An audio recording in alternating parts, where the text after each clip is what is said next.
Welcome to my Sunday morning service at the University Baptist Church in Shawnee, Oklahoma.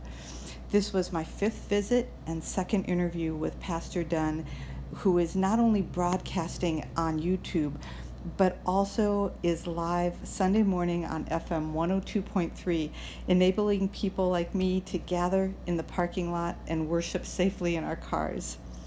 A lot has happened since I was here last, and Pastor Dunn was willing to sit with me in their beautiful courtyard after service and share some of the struggles that they've had with not only the social justice issues, but also with the needs of his congregation.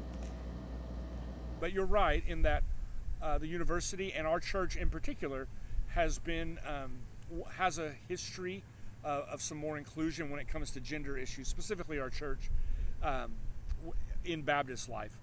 But in the recent social change and social, I would say, recognition that has come up, the Sunday after the killing of George Floyd, I felt like I would have been inauthentic and inconsistent as a pastor if I didn't address it.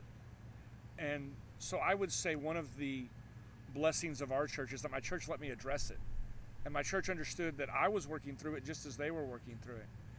We don't have a sizable expression of African American people in our church. We have very few, and I think that there was an acknowledgement and an understanding of that, and a certain recognition that we as white people and as white believers still have some major blind spots when it comes to racial equality and inequality, as it were.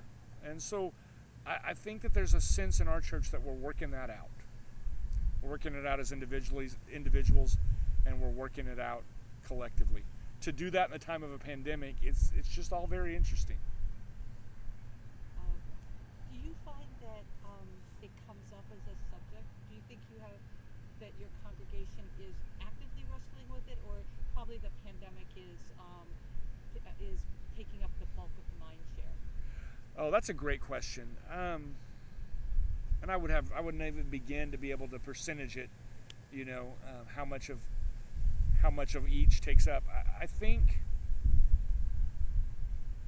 that the racial tension and the racial injustice is probably still at the forefront of minds and hearts. Again, it's almost just a recognition for many people, for myself and many people like me. I think we probably thought, well, we're better than we were in 1969 during the Civil Rights Act. That society is better than it was then. But it's kind of been this struggle with, well, what parts are not better, and what's still left unsaid, and what's been left unaddressed. And then we have, to get straight to the point, we have police officers in our church too. And so that tension and that struggle, how do I from a pulpit say, this is wrong, this act and these acts and these activities, they're wrong, and they come from a place that would not glorify and honor God.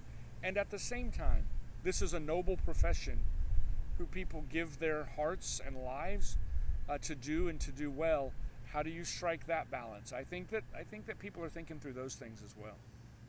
Yeah, I think geographically and traditionally, Central Oklahoma is going to be a place where the church is perhaps more listened to than other places. Initially, that if we're gonna turn to a place for answers, the church is one place we're gonna turn to. I think that is probably still true. I think from a societal, secular sense, that's probably less true, and that's probably in some ways the church's fault. That sometimes on issues, and I'm not speaking about university individually, but just the church in the greater universal sense, I think I think that even in the Bible Belt, so to speak, there is some speculation over, well, is the church tone deaf when it comes to things that we're really seeing in society? At university, we want to walk hand in hand with our faith and with the world that we live in, and bring those things, bring faith as one of the scopes of which we look to our world through. And so I do think that in Shawnee there has been a collective effort from ministers and other social organizations to hear what the church has to say, and to look to the church to bring people together. Again, George Floyd kind of being the watershed moment. About the week after his death, I was on a Zoom call with another white pastor and two African American pastors in Shawnee, just kind of talking about some of these things.